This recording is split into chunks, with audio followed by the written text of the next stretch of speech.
Hi friends, my name is Sujith. ഈ വീഡിയോയിൽ ഞാൻ എൻ്റെ ബൈക്കിൻ്റെ ബാറ്ററി ഡ്രെയിനായി ഞാനൊന്ന് ബാറ്ററി ഊരിയെടുത്തിട്ട് ചാർജ് ചെയ്യാനുള്ള ശ്രമമാണ്. ലോക്ക്ഡൗൺ അല്ലേ, ഞാൻ വണ്ടി കുറച്ചാൾ ഉപയോഗിച്ചിട്ട് അത് മാത്രമല്ല ഞാൻ വണ്ടിയുടെ കീ ഇട്ട് വെച്ചിരുന്നു. അതിൻ്റെ അത് ഓണായി കിടന്നിരുന്നു. അപ്പം ഞാനൊരു 3-4 hours അങ്ങനെ കിടന്ന് കഴിഞ്ഞിട്ട് കണ്ടത്. അപ്പോഴാണ് വണ്ടി സ്റ്റാർട്ടാവുന്നില്ല. അപ്പോൾ ഞാൻ അതിൻ്റെ ഒരു വീഡിയോ ചെയ്യാൻ വെച്ചു. ഓക്കെ, ഞാൻ ഇത് പതുക്കെ ഇത് അഴിക്കുകയാണ്. ഞാൻ ജസ്റ്റ് അഴിച്ചു വെച്ചിരുന്നു. ഇതിൻ്റെ ടൂൾ കിറ്റ് ഇവിടെ ഉണ്ട്.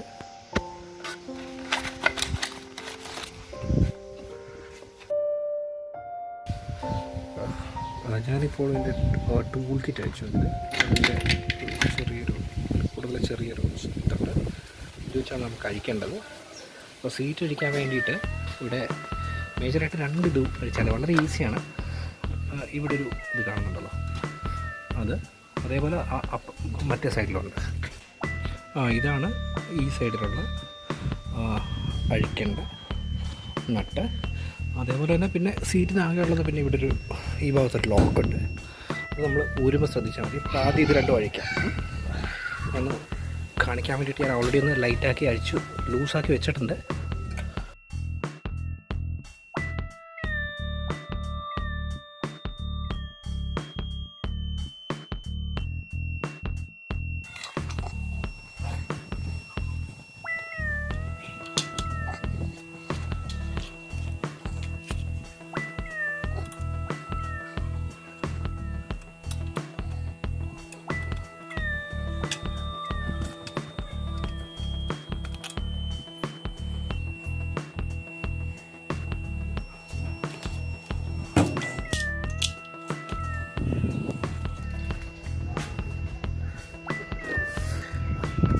കുറച്ച് പുറകോട്ട് വലിക്കുക, അടച്ചിട്ട് ഇവിടെ നിന്ന് ഉയർത്തി കൊടുത്താൽ മതി. ആ ലോക്ക്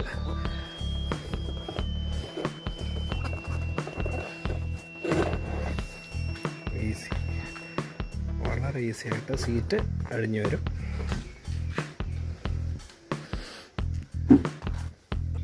പൊടിയാണെന്ന് തട്ടട്ടെ. ഇത് ശരിക്കും ഒറിജിനൽ ബാറ്ററി അല്ല. ഞാൻ മുമ്പത്തെ വീഡിയോയിൽ പറഞ്ഞെനിക്ക് ഷോറൂമിൽ നിന്ന് എനിക്ക് റീപ്ലേസ് ചെയ്തിട്ട ബാറ്ററിയാണ്. ഇനി നമുക്കിത് അഴിക്കാം. ഇനി നമുക്ക് ചെയ്യാനുള്ളത് ആകെ ഒരു 3 സ്ക്രൂവിടെ ഇതും അഴിക്കണം. ഇതും ഇതും ഇതും ഈ ഒരു ക്ലാമ്പ് അത് അഴിച്ചാലേ നമുക്ക് ബാറ്ററി അഴിക്കാൻ പറ്റുള്ളൂ. പിന്നെ ബാറ്ററിയുടെ കണക്ഷന് വേണ്ടിയിട്ടുള്ള ഈ 2 കൂടെ അഴിക്കണം നമുക്ക്. പിന്നെ ഒരു കാര്യം എനിക്ക് കാണാൻ പറ്റുന്നത്, ഇവർ ഈ സ്ക്രൂ ഇവർക്കിത് മാറിപ്പോയിട്ടുണ്ട്. ഇത് ഇവിടെ വരേണ്ടതായിരുന്നു, ഇത് ഇവിടെ വരേണ്ടതായിരുന്നു. ഇത് ഷോറൂമിൽ നിന്ന് മാറ്റി വെച്ചപ്പോൾ അവർക്ക് മാറിപ്പോയതാണ്. ഇപ്പം നമ്മൾ ടൂൾ കിറ്റിൽ തന്നെയുള്ളൊരു വേറെ സ്പാനറുണ്ട്. ആ സ്പാനർ വെച്ച് എനിക്ക് സുഖമായിട്ട് അഴിക്കാം. ഞാൻ ഇത് അഴിക്കട്ടെ. നമുക്കിനി ഇത് ഉയർത്തിയെടുക്കാം. നമുക്കിത് വളരെ എളുപ്പമാണ്, അത്ര പാടൊന്നുമില്ല. കുറച്ച് വെയിറ്റ് ഉണ്ടാവും. പിന്നെ ഇതിൻ്റെ അകത്ത് ചെറിയ ഈ 2 സൈഡിലും ഇതിൻ്റെ ഉള്ളിലായിട്ട് തന്നെ ചെറിയൊരു നട്ടുണ്ടാവും. അത് കളയാൻ ശ്രദ്ധിച്ചോളൂ. വലിച്ച് നമുക്ക് ഇങ്ങനെ ഉയർത്തിയെടുക്കാം. എൻ്റെ കയ്യിൽ ബാറ്ററി ചാർജ് ചെയ്യാൻ വേണ്ടിയിട്ട് ജമ്പർ കേബിൾ കാറിന് ഉപയോഗിക്കുന്നതാണ്. ഞാൻ എൻ്റെ ഫ്രണ്ടിൻ്റെ നിന്ന് വാങ്ങിച്ചാണ്. ഞാൻ ഒന്ന് ട്രൈ ചെയ്ത് നോക്കട്ടെ. ഇൻവെർട്ടർ ഉണ്ട് എനിക്ക്. ഞാൻ ഇൻവെർട്ടറിൽ കണക്ട് ചെയ്തിട്ട് ചാർജ് ചെയ്യാനാണ് എൻ്റെ ഒരു പ്ലാൻ. ഞാൻ ബാറ്ററി ഇൻവെർട്ടറായിട്ട് കണക്ട് ചെയ്തു. ഇതിൻ്റെ ബ്ലാക്കും റെഡും 2 കൂടെ കണക്ട് ചെയ്തു. ഞാൻ കണക്ട് ചെയ്യുമ്പോൾ ഇത് ഓഫ് ചെയ്തിരുന്നു. ഇത് കണക്ട് ചെയ്ത് ഒരു 3 മണിക്കൂറത്തേക്ക് ഇങ്ങനെ വെച്ചേക്കാം. ചാർജ് ആവുമെന്നാണ് പറയുന്നത്. Let's see. Just started now.